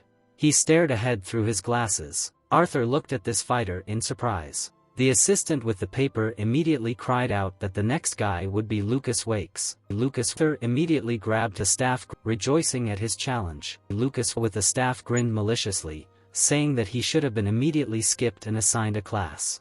The lady in the hat looked at the piece of paper and explained that Lucas Wakes was 11 years old. A spellcaster with a light orange stage and had an affinity with one element, fire. Arthur lowered his head and thought about Lucas having a light orange stage at the age of 11. Lucas began to yawn ostentatiously. The examiner looked at him with disdain, considering him an arrogant brat. Lucas looked ahead with a smirk. The examiner looked at him with disdain and wanted to begin the test. The lady in the hat bowed her head and wanted to begin the test. Lucas smiled wickedly against the background of fire. He immediately waved his hand and released a wave of fire. Then he jumped into the air in a whirlwind of fire. He hit the ground with his staff hard, emitting clouds of fire. Lucas stood in a whirlwind of fire and wanted to rebel. A fiery silhouette appeared behind Lucas, which was supposed to protect him. George and his assistant watched the events as the examiner noted that they had a stable, decent-sized flame guardian, realizing that they had a particularly gifted boy today. The brown-haired assistant added that they could not expect anything else from Arthur's family. The flame guard tried to pounce on the girl in the hat. Lucas looked sarcastically through his bangs and began to chant spells. The lady in the hat smirked in response, noting that Arthur from the Wakes family had not simply filled the guard with hot air. She immediately hit the ground with her staff and said that his disrespect showed that he needed to learn restraint. The examiner mage immediately raised clouds of earth up to the flame guardian. She wrapped the flame guardian in an earthen coffin. Arthur imagined a spark of flame in this earthen coffin, realizing that this was a good move on the part of the examiner, and the flame guardian would be naturally extinguished as soon as he used up the oxygen that remained inside the coffin. Lucas stretched his hands forward with sparks of flame and told Miss Mage that it was too late. Fireballs began to fall from the sky onto the battlefield, and Lucas noted that there were no cases where the examiner could get injured while evaluating adventurers. The girl in the hat was watching the fireballs in the sky when she heard that they wanted the honor of being the first on this list. She immediately bared her teeth in indignation. The mage girl raised earthen streams into the air to protect herself from the fire streams. The young fighter looked away with glee, swinging his fire from the explosion skill. Powerful explosions began to occur on the battlefield and the girl rushed to the side. Lucas rushed past the girl mage. Hands from the earth reached out to the guy. Lucas immediately raised his staff in front of the hand from the earth. He was about to jump into the air. The examiner watched Lucas, who deftly jumped in the air. She held him in the air with her earthen hand. The guy hung upside down and screamed to be released. Then he barely opened his eyes. The girl mage and the guy were protected by earthen slabs from the fire. Lucas immediately plopped down on the ground, and he was thanked for being able to take the time to test. The girl mage looked back sarcastically, saying that his mana reserve and ability to learn high-level spells with an affinity for fire spoke of his potential, but hastened to disappoint him. The guy immediately started shouting that it wasn't over yet. He immediately raised a puff of fire in front of the mage girl, saying that the exam wasn't over yet. The mage girl looked around angrily, in a whirlwind of fire. The other examiner rushed to get his sword. He immediately ran onto the battlefield, knocking down the puffs of fire. The young fighter bared his teeth angrily. He immediately started shouting at the Jasmine examiner who had interfered, asking him how he dared to interfere with his exam. George said that the guy was the one who had broken the rules and suddenly used a spell despite the exam having ended. Lucas got angry and started shouting that the stupid witch was the one who had gotten into the range of his next attack, blocking the fire beams, and that she had considered the exam over although he had everything under control. Jasmine looked at the girl named Emily and told her not to be shy so that she would announce the result. The girl frowned slightly and noted that, as she had said earlier, his mana reserves and control were excellent. Despite the shortcomings that came from his lack of experience, she was willing to reasonably assign him a B class. All Arthurs watched the conversation on the battlefield. Lucas angrily punched the wall as he walked up the stairs. Lucas looked back at the people congratulating him with anger. Arthur looked back at them angrily and began to shout at them not to even try to compare him to themselves because these people were given such a class out of pity. He crossed his arms with a frown and fumed, considering the people foolish, knowing that his father would not be happy when he heard such news. Arthur looked to the side when he was called. Jasmine extended her fist to him, wishing him luck in the performance. Arthur began to descend the stairs, wondering how he could best approach a warrior of this kind. He recalled how Jordan had intervened in the duel between Lucas and Emily, realizing that the examiner had years of training and experience with a sword whose movements were very fast and precise. But his defense was not without gaps. George snatched the notebook from his assistant and told them to hurry because they could not spend the whole day on this. Arthur bowed in greeting to the examiner, who explained that the guy most likely passed the exam under certain conditions since they had no information about him. The knight grabbed his sword and wanted to see what this fighter was made of. He suddenly drooped and bulged his eyes, feeling some kind of pressure on himself. The examiner began to convulsively shake his lips. Arthur was walking towards him with a sword under the cover of a dark aura. The knight immediately rushed to attack. Suddenly Caspian said to stop. The examiner looked away, dumbfounded. The main character also turned around. The female mage and her assistant also looked away. Caspian took off his jacket and tried to give it to his assistant, while telling Jasmine George to step aside. The head of the branch looked ahead and said that he himself would be the one to evaluate this examinee. George looked at Caspian with alarm, perplexed by the fact that he would personally evaluate the candidate, realizing that he would sound rude now, but still decided to say that there was no need for the AA class to stoop to evaluating the exam, especially for a mage of his caliber. George was slightly perplexed, thinking that if it was because of his indecision, then he was considering how much power he should use. Caspian put his hand on George's shoulder and said that he had no doubts about his abilities, and he simply felt obligated to evaluate this guy personally, seeing the connection between him and his sponsor. Caspian looked at George arrogantly, asking him if this would really be a problem for them now. Caspian stood in front of Arthur, addressing him. All the guys were watching intently. The branch manager reached for his sword. Caspian stood in front of him not far away, realizing that the person standing in front of him was not only the branch manager of the Adventurers Guild, but also an AA-class adventurer himself. Caspian pulled out his sword in front of him. Arthur understood that this guy had no gaps in defense, and the pressure caused by his bloodlust was enormous, as if he was not going to conduct the exam as usual. Caspian pulled out his sword and stared ahead. Arthur smiled maliciously through his mask. He began to take out his blade. He smiled maliciously under the mask and did not understand why he was so delighted. The head of the branch held the blade in front of him and asked the fighter to politely prepare himself and not to take the special treatment to heart. Arthur nodded his head in response in agreement. Caspian immediately rushed into battle and attacked the guy, who managed to defend himself. Arthur bared his teeth through the mask, realizing that his enemy was too strong. The AA-class adventurer knocked Arthur to the ground. Then he swung the blade again to finish off Nod. However, the agile fighter managed to roll from Caspian's blow. The main character stood on the ground and began to run to the side. He managed to look back. Caspian in glasses was flying into battle with a sharp blade. Caspian's glowing leg tried to jump back. The main character managed to crouch under the blow of the head of the branch, who did not expect it. Then the guy grabbed the master's hand. The bespectacled man looked at what was happening, dumbfounded. Arthur managed to jump away from his enemy. Caspian slightly opened his mouth. He immediately wiped his face with his hand. He looked ahead and praised the guy for the attack. Then he rushed to run into battle. They both began to run at each other. The fighters were getting closer and closer to the battlefield. Their blades met in a tense fight. Arthur deftly swung his blade. Caspian in glasses also deftly dodged the blows. Arthur continued to swing his sword when Caspian wanted to attack. The branch manager passed the blade past the guy's ear, cutting it. Caspian deftly jumped from side to side, attacking the fighter. He hit Nuts back with the hilt. Then the guy flew forward, followed by Caspian. He immediately landed and swung his blade, realizing that while they were fighting, it was obvious what his shortcomings were. The sharp blade was reaching towards Arthur's head, who knew that his muscles were underdeveloped. And he was more than a few centimeters shorter than him and was not used to this when he was still in his prime.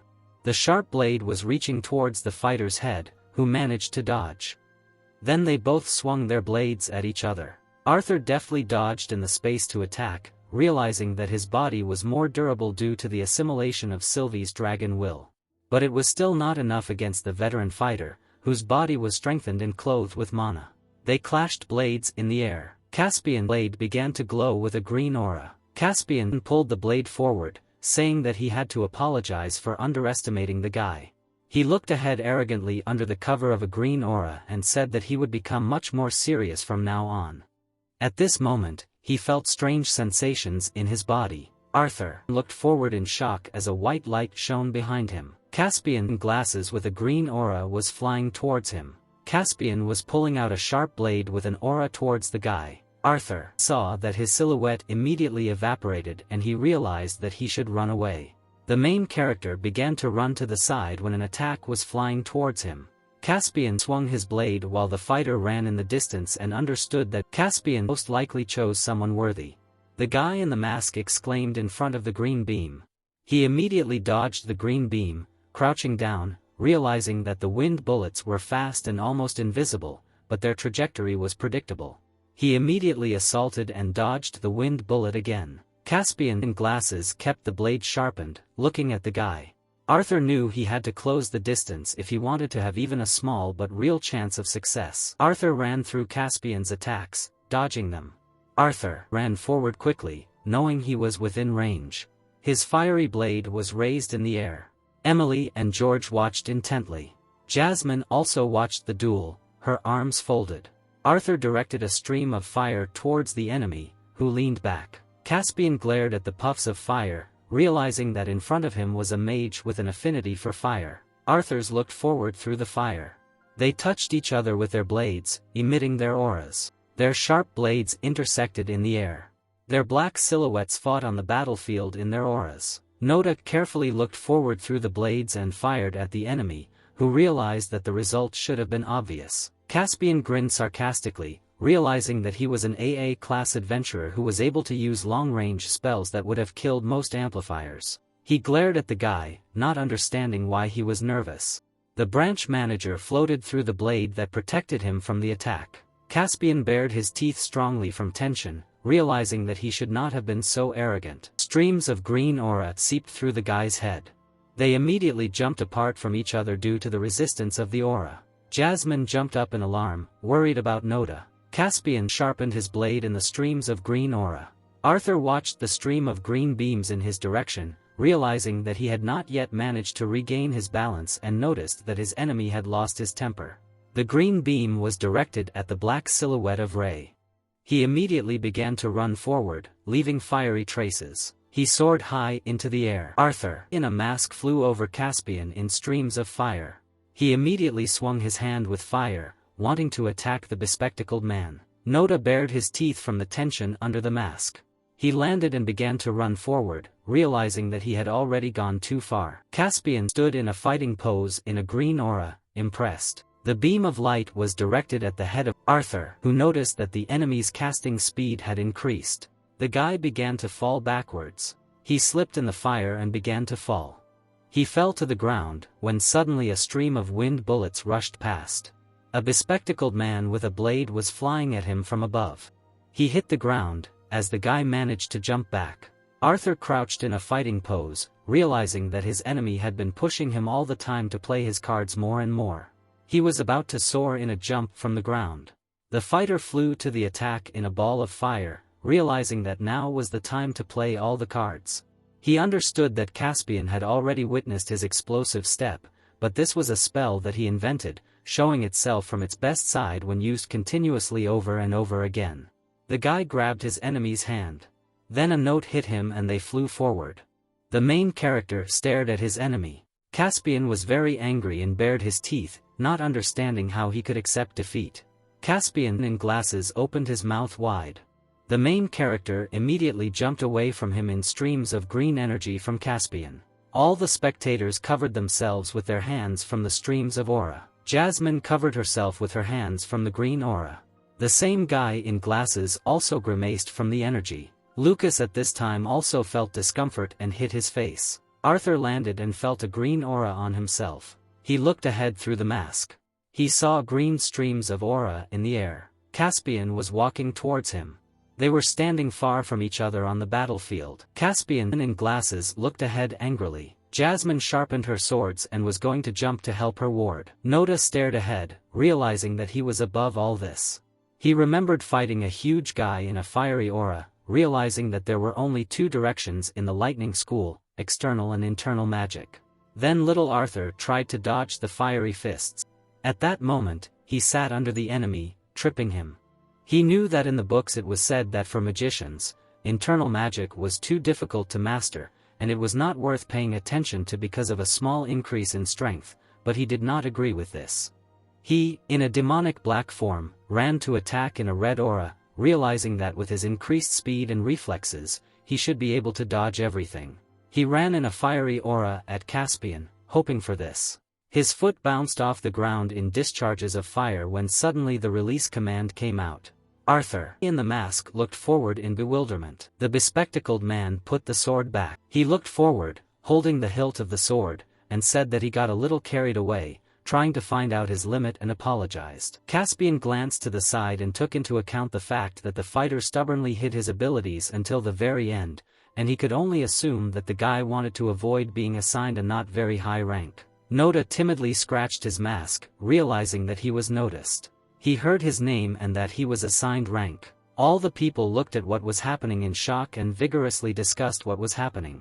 Elijah together with Lucas looked at what was happening with indignation. Caspian looked towards the gate. Caspian looked back and asked the fighter if he would have a problem with this. Arthur, in the mask, nodded his head in agreement. Jasmine along with Sylvie began to run to the side. The assistant looked worriedly at the head of the guild. George raised his hand and shouted that this was the last exam for the day, so everyone would have to go to the reception desk to collect their adventurer card and then disperse. Caspian left the field. Arthur watched him go. The man was sitting at his desk. He was rubbing his chin with his finger. He was thinking about the battle with Arthur. He leaned back in his chair. The examiners entered the room, indignantly asking for an explanation of what was going on here. Caspian combed his hair, asking for the door to be closed behind them when they entered. The man and woman did so. They ran up to the chief and Emily loudly asked what was going on, noting that there were more B-class candidates today than in the last 4 months. George added that not to mention that all 3 of them looked like children, and the light orange stage at 11 years old is unheard of among humans. Caspian waved his hand and asked if they remembered what happened 6 months ago here in Xyrus. Sylvie asked, with surprised eyes, if it was true that the first tournament between the 3 races had been held then. Caspian opened the bottom drawer, saying that it was true and most of the Adventurers Guild staff had not yet been formed.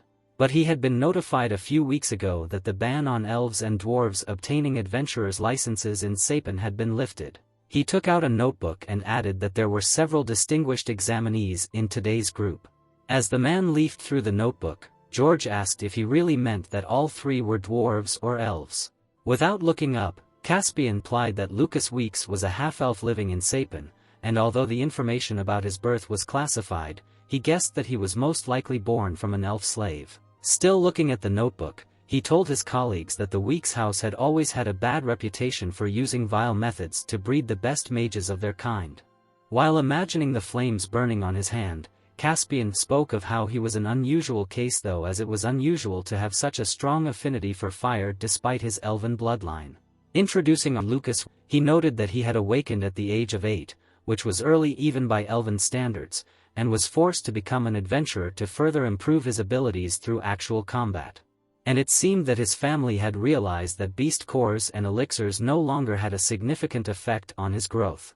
The man pointed to his notebook, noting that Elijah Knight on the other hand was a real mystery, and according to his dossier, his origins were unknown, but he had been raised among the dwarves from a young age. Looking at the page about Elijah, he spoke of how he had been sent as one of the first representatives of the Darv Kingdom to settle in the human kingdom. Sylvie furrowed her brows and asked why he had been automatically assigned a B-class without taking an exam. Caspian leaned back in his chair and explained that Elijah had only awakened a few months ago and was currently in the Crimson stage. But despite that, his abilities had been confirmed and the person sponsoring him was not someone he could argue with. He touched his chin with his hand, adding that he was still curious about his abilities. Introducing Arthur, Caspian began to say that about today's masked amplifier. George swallowed in fear. Looking at the information about Arthur, the man noted that he honestly had no idea who this note was. He adjusted his glasses, noting that he was clearly not a representative of a noble family of dwarves or elves, and he was sure of it. He added that he was simply curious about what kind of person he was since he was sponsored by Miss Jasmine Flamesworth. They touched her face in shock, asking if he was talking about the Flamesworth house, which was famous for producing and raising the most powerful mages in their kingdom, who had an affinity with fire. George looked down, noting that he now understood why he was so skilled in fire magic. Caspian put the notebook away, saying that the information he had just told them both would soon become public knowledge. However, adjusting his glasses, he added that he hoped that they would both refrain from discussing the matter with others until an official statement was made. The examiners nodded. They left the room. Caspian crossed his arms, thinking about the amplifier in his mask. Remembering the battle, he noted that his magic was unique and also quite effective.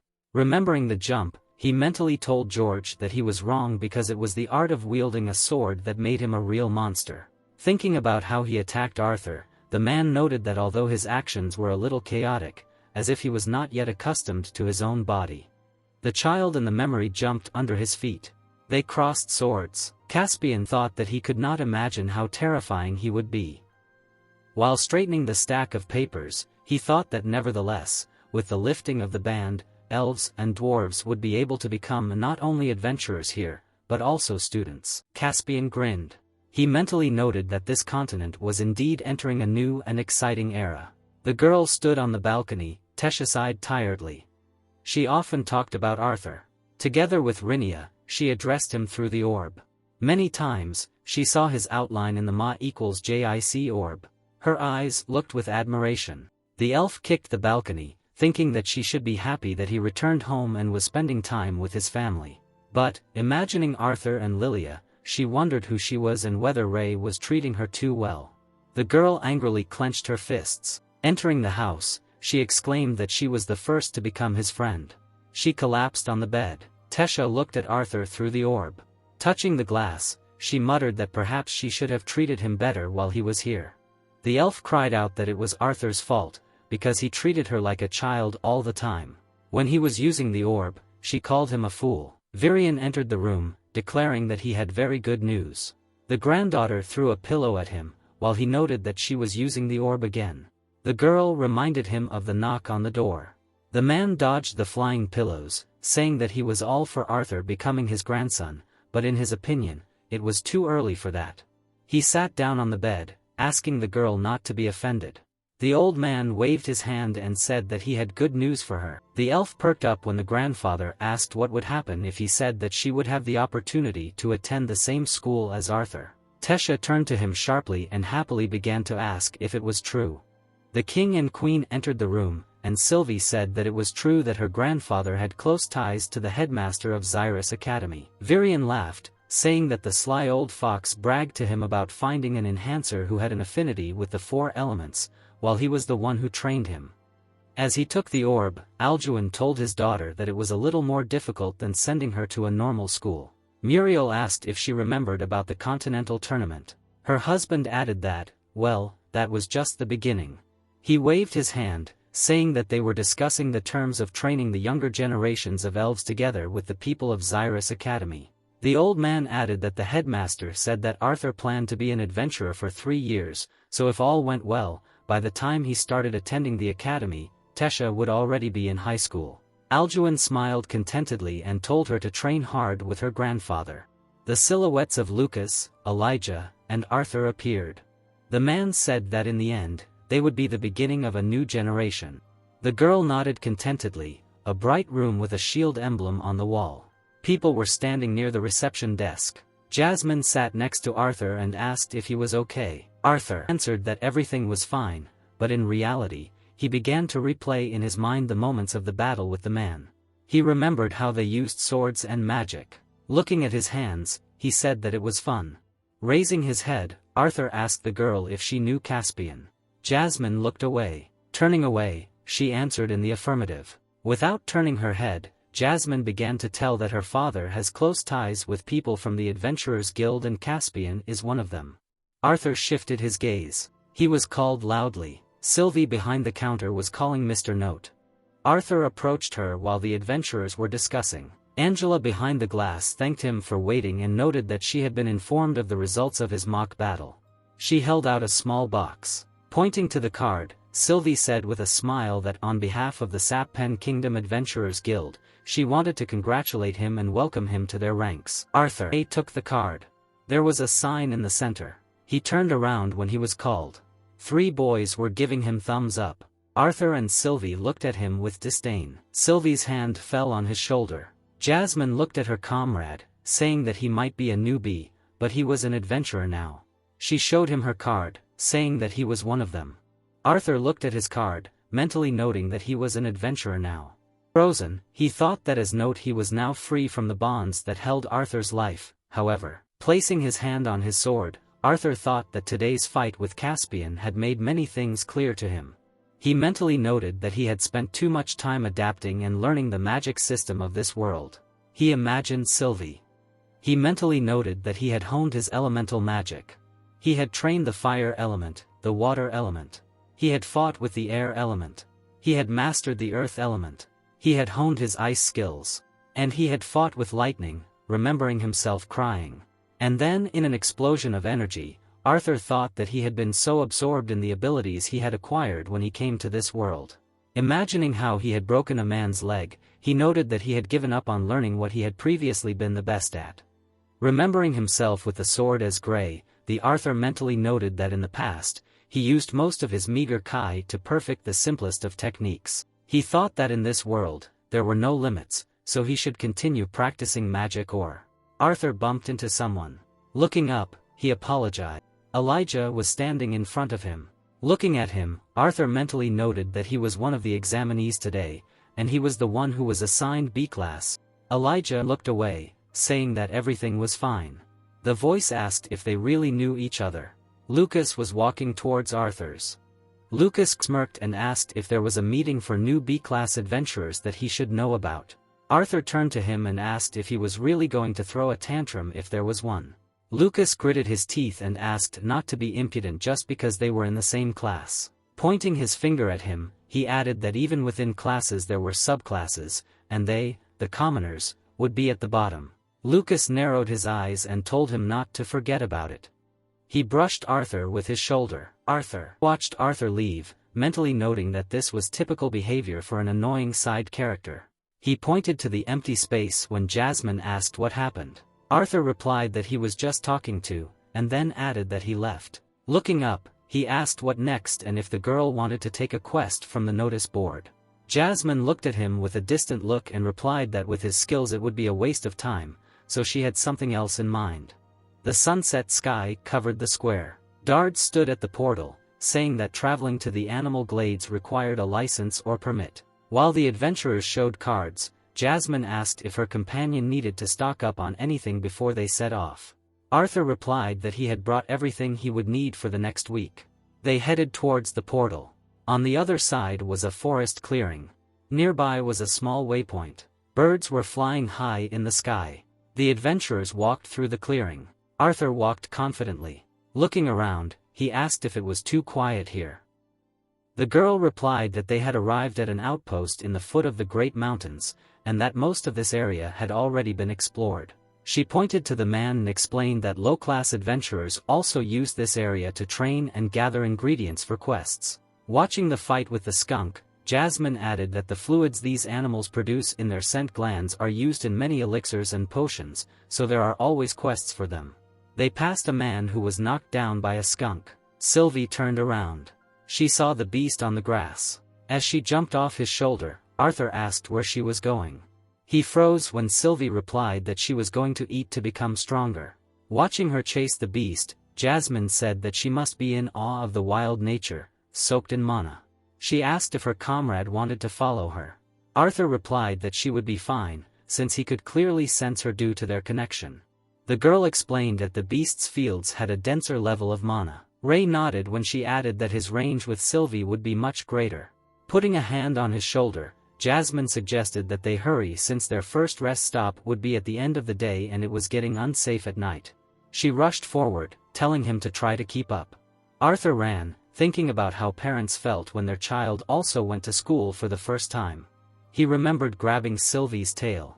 Then, how she sat on his shoulder, how she ran happily, and how she cried. Arthur remembered the unpleasant smell from her. He remembered the first time he held her in his arms. Each of them ran about their business and Arthur asked Sylvie to be careful. Arthur was lying in the clearing. He tiredly took off his mask, thinking that if it weren't for the mana circulation technique that Sylvie had taught him, he would never have been able to keep up with her. Jasmine carried dry branches, asking the child if he was in the light red stage. She said that she was impressed, despite the fact that she slowed down a little. Standing down by the future fire, Jasmine said that she thought they would have to stop at least a few times. She lit the fire. The girl froze. She put her sweater on the log. Sitting on it with the mage, she asked if everything was okay with Sylvie, who had not returned yet. Arthur answered that she was telling him about the latest events and that she was very happy to be here. Jasmine leaned towards the fire, saying that she thought that the need to be indoors most of the time was quite pressing on her. Opening the notebook, Arthur agreed, noting that she was definitely enjoying life now. An owl was looking at them. They were still sitting by the fire. While the girl was digging in it with a stick, Arthur asked why she wanted to become an adventurer. Jasmine looked down. Ray looked at her. The flames sparkled at their feet. Turning away, the mage suggested that perhaps he had touched her sore spot. Jasmine opened her mouth. Looking at the floor, she sadly said that she wanted to distance herself from her family. She remembered how she held her fists and how she pressed her lips together. Arthur looked at her, realizing that he was right.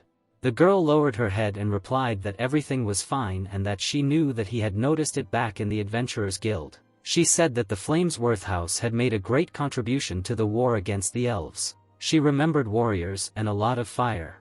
Introducing the fire mage, Jasmine said that her house had produced many powerful mages, both casters and enhancers. Introducing the girls with fire dragons, she said that their bloodline, having an affinity with fire, was unmatched and they were very proud of it because fire was considered the strongest of the elements.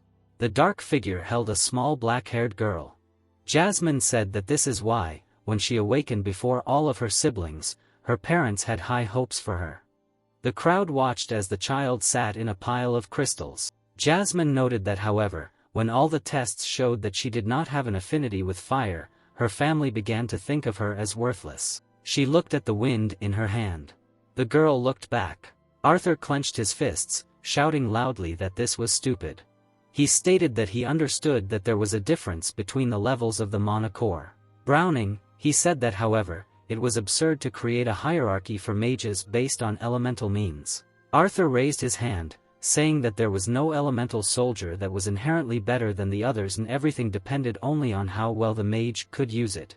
Jasmine began to laugh. Ray looked at her in surprise. She burst into loud laughter. Looking scant at her comrade, the girl apologized, noting that she was simply surprised that he was so angry about this given that he was usually very reserved. Arthur scratched his cheek, thinking that he must have been overexcited, remembering his past life. Remembering himself as Grey, he noted that the biggest flaw he had back then. Swinging his sword, he noted that the flaw was in his Kai, which was similar to the mana core of this world and was weaker than average. The warrior looked at his hands. Remembering his father and the mage girl, Arthur thought that after all, in this world. Introducing Jasmine, he noted that in this world with an elemental affinity and a dark yellow core at the age of only 24, she avoided her own family. Arthur remembered their first meeting. Then he introduced the family. Looking down, he said that it was all unfair. Jasmine shook her head. Looking at the fire, she said that whether it was amplifiers against spellcasters or one element against another, she had long since come to terms with the fact that people were always looking for a way to feel superior. Looking at her comrade, the girl added that besides, the twins' horns had always treated her well. Smiling softly, Arthur thought that for the first time, the always aloof and cold Jasmine seemed vulnerable to him when she smiled and laughed. She raised the stick with fire. The girl grabbed the child's hand. Putting it out, she extinguished the flame. The fire died down and they went to sleep. Lying in the sleeping bag, Jasmine called Arthur. Looking up at the sky, she noted that in retrospect, she thought she could have made him choose her as his guard. She remembered the child's meeting with Adam and Angela, saying that she was not very sociable. Jasmine remembered Dirt from holding him in his arms and said that she was also not the smartest of the twin horns, so perhaps they should have asked his opinion from the beginning. Arthur turned to her, saying that she was surprisingly gentle. A wind blew in his face. Pointing a finger, the girl said that it was not nice to tease older people. Looking up at the sky, Arthur said that he was sincerely glad that she had volunteered. Smiling softly, he said that she was not afraid to tell him when he was wrong. Winking, Arthur noted that this was exactly what he needed, especially since he was prone to overdoing it sometimes. Jasmine looked at him with surprise. She smiled back. While the smoke was still coming out of the fire, Arthur was saying that they really needed to get some sleep.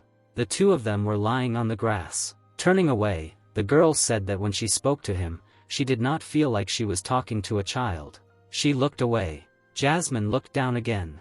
Closing her eyes, she assumed that her comrade was sleeping. Arthur was lying with a sad look.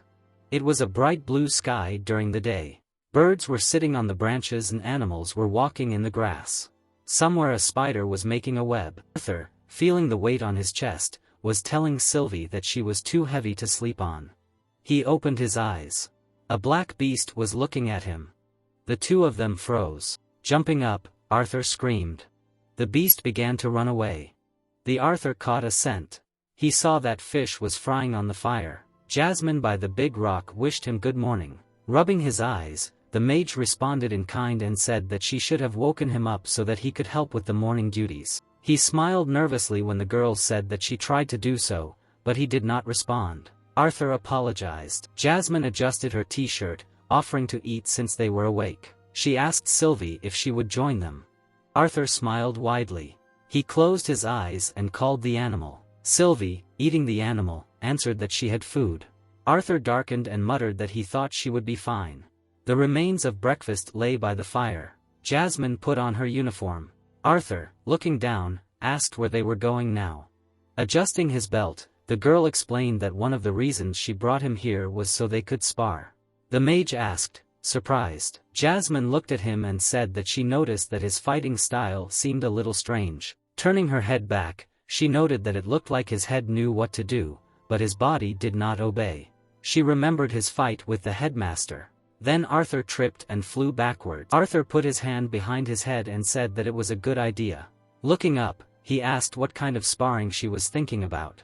The girl pulled out a large knife and said that she needed to know his physical limits before they entered the dungeon or took on missions, so he needed to limit his use of mana and only use it to dull the blade. Ray reached for his sword, saying that he understood. His hand froze when he was told to use his other blade.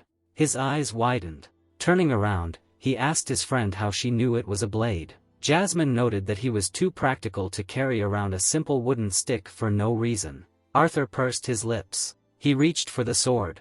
Taking it, he asked if there would be a sparring match right here. Jasmine nodded her head, asking him to follow her. The mage walked forward. He began to take the sword out of its sheath. Arthur pulled out the blue blade and said that they would begin as soon as she was ready. Jasmine curled her lips. She took a step to the side. The girl put both legs. Arthur in a stance exhaled, wondering how long it had been since he fought without strengthening himself with mana. He pulled the sword forward. After that, he ran. Jasmine parried the attack. She ran at the enemy. Ray dodged the stream of attacks. He ran back. Then he tried to hit with his sword. Arthur flew past his opponent. Looking at her and moving his legs, he mentally noted that this sparring confirmed his fears that he had after the battle with Caspian. A blade was heading towards him. The mage tried to block it with the sheath. The sheath flew into the ground. Arthur swung the blade. He parried the adventurous blow. Jasmine jumped back. With a confident look, she stabbed with a knife. Defending himself from the attacks, Arthur thought that being almost obsessed with honing the new and wonderful, which was his magic. The girl released the blade. He began to fall. She grabbed it again. When she almost touched him, the brown-haired thought that he had become overconfident in his skills as a swordsman since he came to this world. He parried the blow. Arthur was breathing heavily. There was fear in his eyes. He felt the water with his feet. He mentally noted that his skills and magic had become a support on which he relied too much. The mage sank into the water. He understood that this only hit his limitations and shortcomings. Arthur slashed the water with his sword. He fell to the ground. Arthur thrust the sword into it, declaring his defeat. Jasmine put away the knives, saying that his physical characteristics are insufficient and sometimes his movements are very awkward, but he compensates for this with the help of his techniques. As he lay down, she lowered her head, noting that his intuition and reflexes were hardly top-notch, which was very frightening. Arthur smiled and thanked her, adding that he knew she had given him a head start. Jasmine pointed to her temple and again noted the frightening intuition. Arthur began to laugh. While he was getting to his feet, the girl said that he would naturally become stronger during missions and dungeon crawls, even using magic, and once he became a teenager. The mage interrupted, saying that it was too long.